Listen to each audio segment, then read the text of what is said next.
soy Florentina Gamarro. Les doy la bienvenida a un nuevo episodio de nuestro podcast semanal. Signos grabados en conchas de carey y huesos de búfalo. Signos que ostentan las vasijas sagradas y los utensilios de bronce.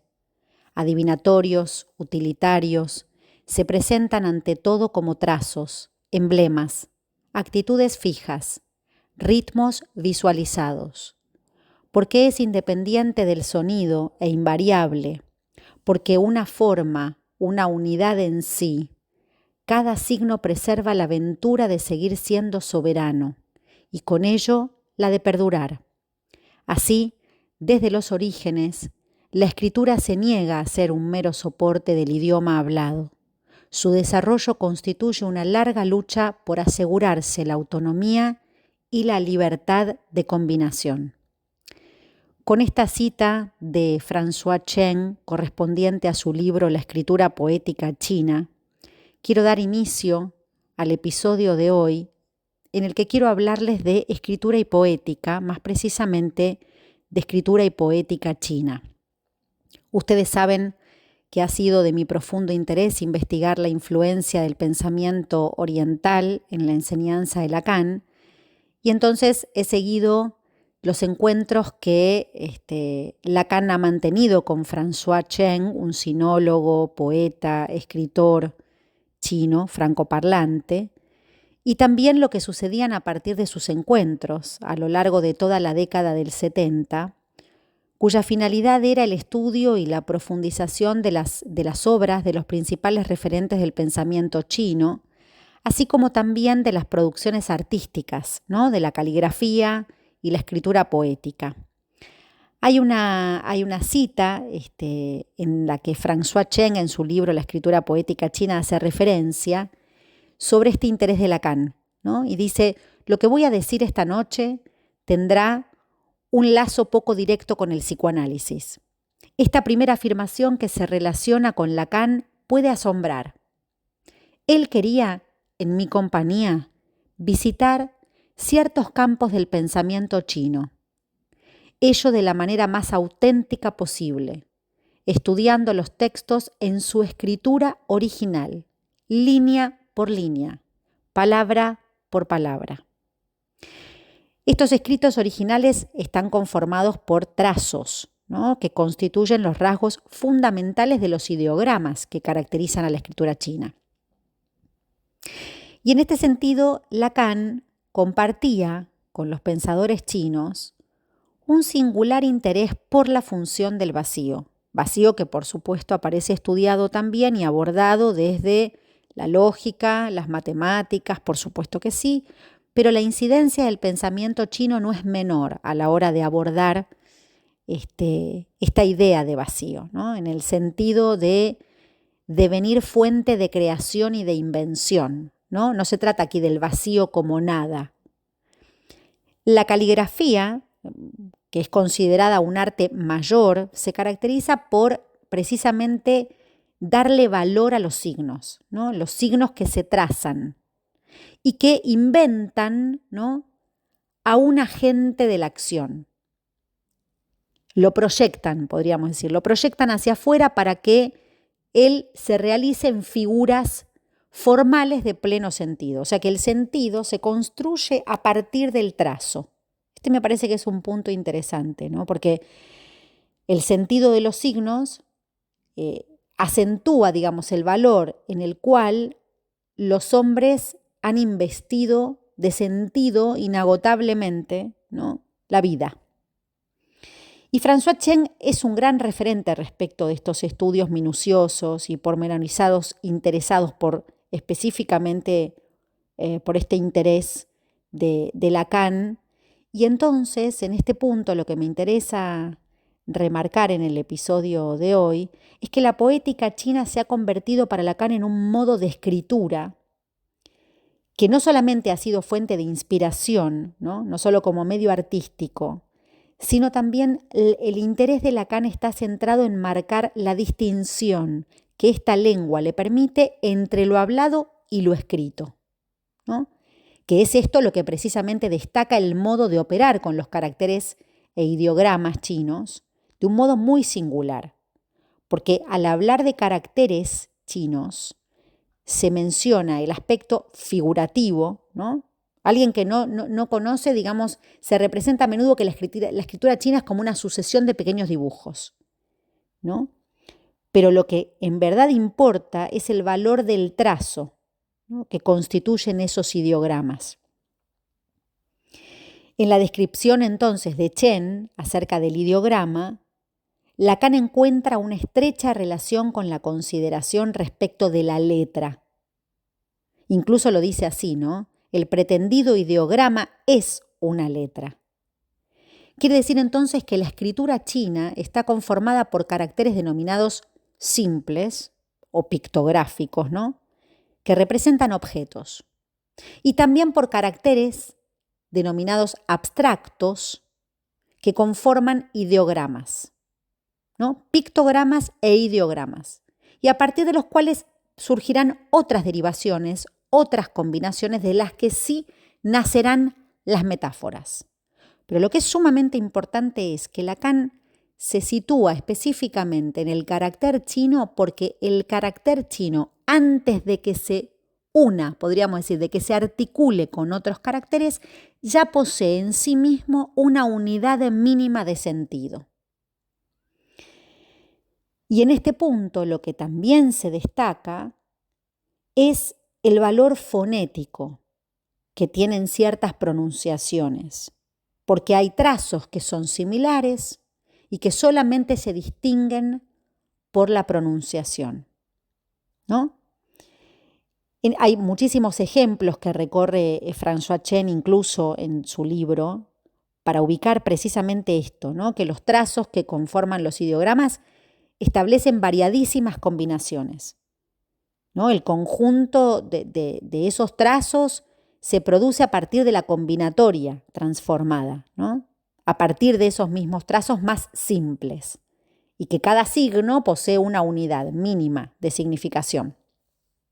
La mayoría de los caracteres entonces están compuestos por un, podríamos decir, un radical, ellos lo llaman radical, ¿no?, por un carácter semántico, ¿no?, de significado, y otro fonético, sonoro, pero son dos caracteres distintos.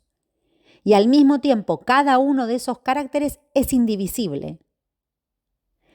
Entonces, lo que quiero destacar con esto es que el interés de Lacan por la singularidad de la escritura china es precisamente, y considerando que después es esta la escritura que le va a dar origen a la primera forma de escritura japonesa, ¿no?, es que para la escritura china la función radica en el primer trazo, ¿no?, ese primer trazo que tiene la función de separar y de establecer un límite constituyéndose como un acto de traza inaugural, así lo llaman, ¿no? Hay una traza inaugural. Esto se desprende de los desarrollos de un calígrafo chino llamado Shitao, que precisamente hizo un estudio muy minucioso sobre eso que llamó el trazo único de pincel, haciendo referencia a ese primer trazo del cual luego se articularán, derivarán otras combinatorias, ¿no? Se trata de trazos imbricados, podríamos decir. Así lo ubica también François Chen, ¿no? Trazos que se imbrincan y establecen a partir de uno primero un rasgo. Es así como se destaca el valor que la escritura china comienza a tener para Lacan, precisamente a partir del estudio de esta idea del primer trazo, y lo que la va a distinguir de otro tipo de escrituras, el trazo inicial precisamente, ¿no? Porque ese trazo inicial implica para los chinos la dimensión del vacío. Fíjense que aquí hay una articulación que incluso podemos hacer con la idea de vacío y del elemento fregeano, ¿no? Ahí donde el elemento que indica cero ya es un elemento y entonces es el uno, que es la idea oriental del vacío. La idea oriental del vacío no es la de la nada, ¿no?, la del cero como ausencia de la propiedad a medir, sino que el elemento vacío tiene una función y es precisamente la de establecer el origen de todas las articulaciones y combinaciones posteriores, ¿no? Ese primer trazo, que luego en Lacan podemos ubicar la noción de litoral, ¿no? Esa frontera, un borde, podríamos decir, que inaugura un acto de separación. Entonces, de este modo, y a medida que los trazos se van combinando, van mutando y transformando su significación, ¿no? O sea que aquí también encontramos la diferencia entre la significación o los sentidos que resultan de las articulaciones, distintos de ese sentido primero y único, ¿no?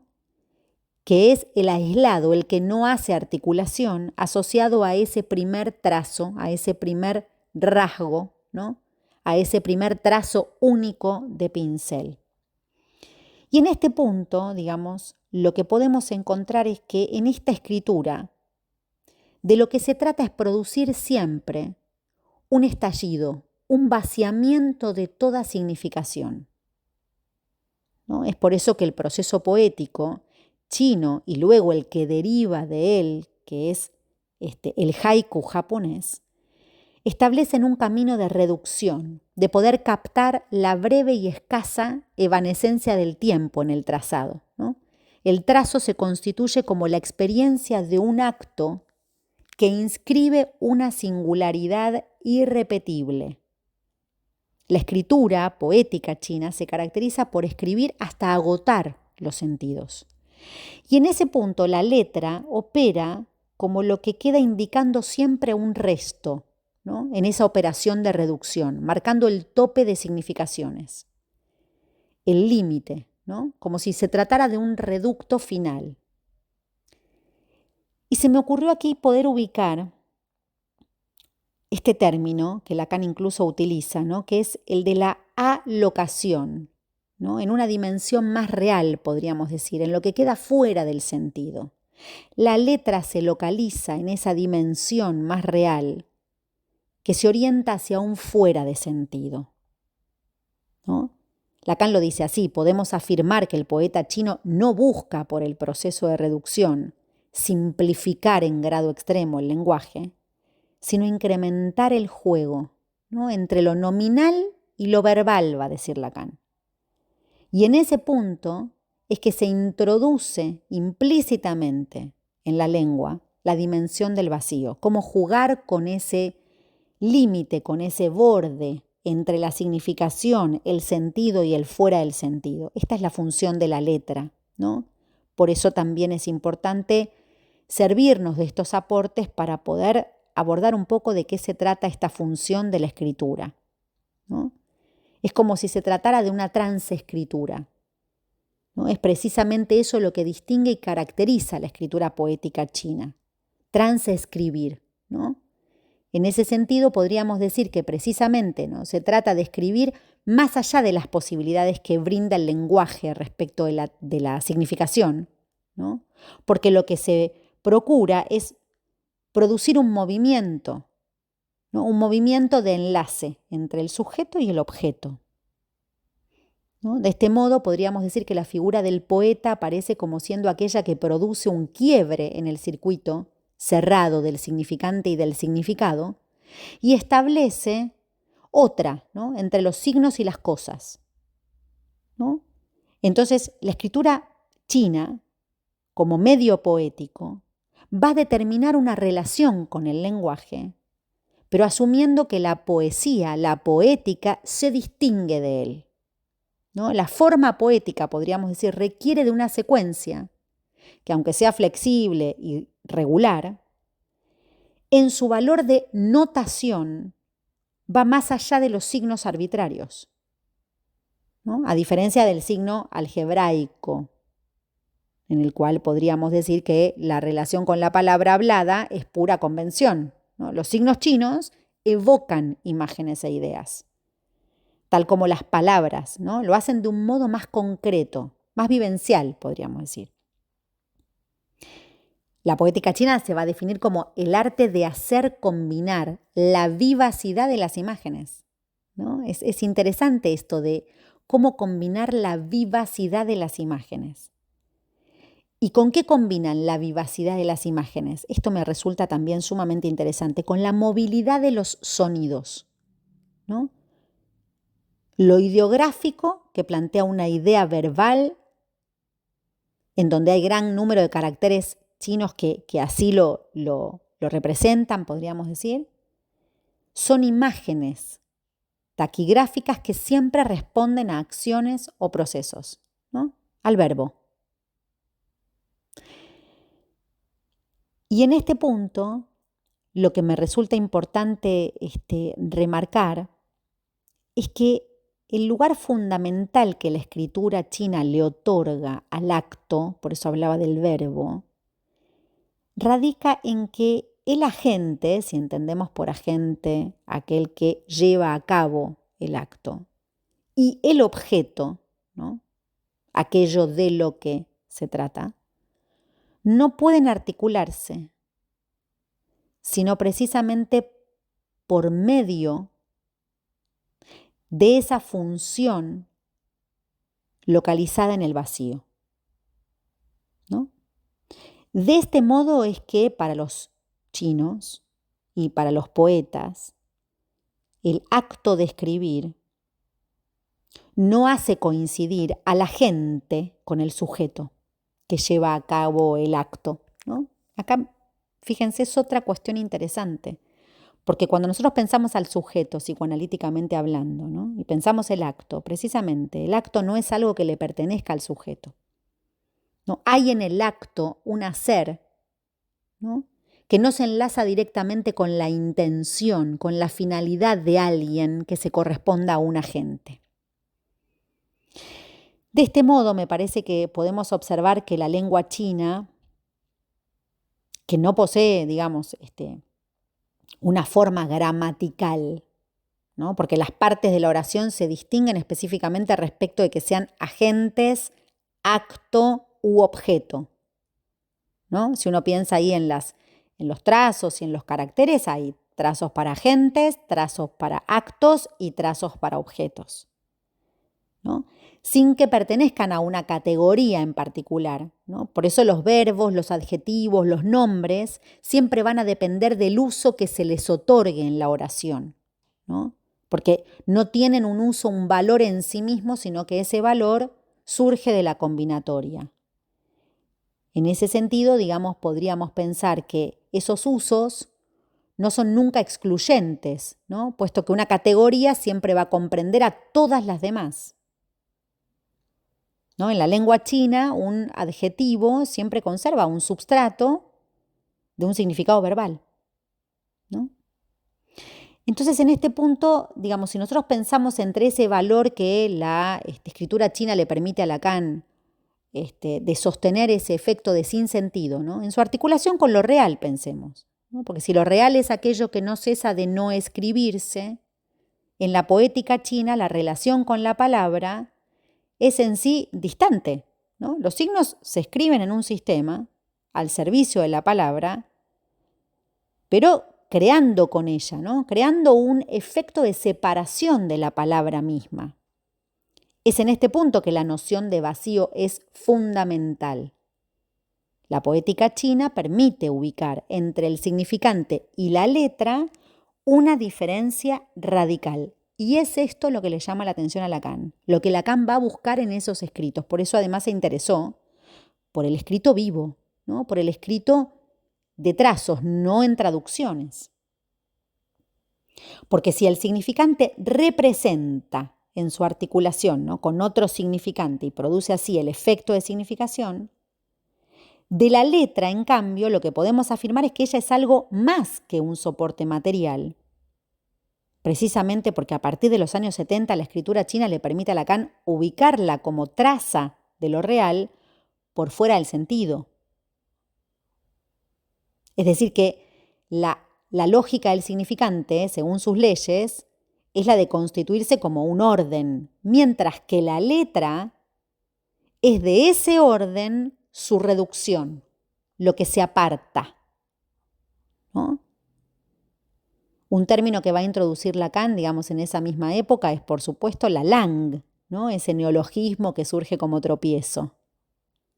Entonces, en relación a la articulación entre lo escrito, la escritura, la función de la letra y lo real, podríamos decir que a partir de estos desarrollos hay algo que a Lacan lo va haciendo tomar distancia respecto del sentido, que el significante en sí mismo no es definible más que como una diferencia con otro significante, ¿no? Pero que en la introducción de esa diferencia, precisamente, en ese juego articulatorio, lo que se va a desprender, lo que se va a erosionar, es la letra, ¿no? Es esto que permite comprender cómo el sentido es lo que introduce al sujeto en lo real, ¿no? Es por esto que la interpretación se orientará a partir del equívoco, del sinsentido, ¿no? Produciendo una nueva operatoria que presenta novedosas modificaciones respecto de la dirección de la cura y la función del analista de años anteriores. Entonces, la relación del sujeto con el significante nos va a dar cuenta del goce y la letra será su designación. De este modo, podríamos decir que lo real, que hasta ahora se constituía como lo inefable, lo imposible de simbolizar, y devenía el agujero de lo simbólico, va a tener como protagonista a la letra, que en la medida en que es algo que se lee, representa lo que se ubica a nivel del discurso analítico, ¿no? Es a partir de allí que se puede establecer su aporte fundamental, que es lo que le va a dar finalmente la función de lo escrito.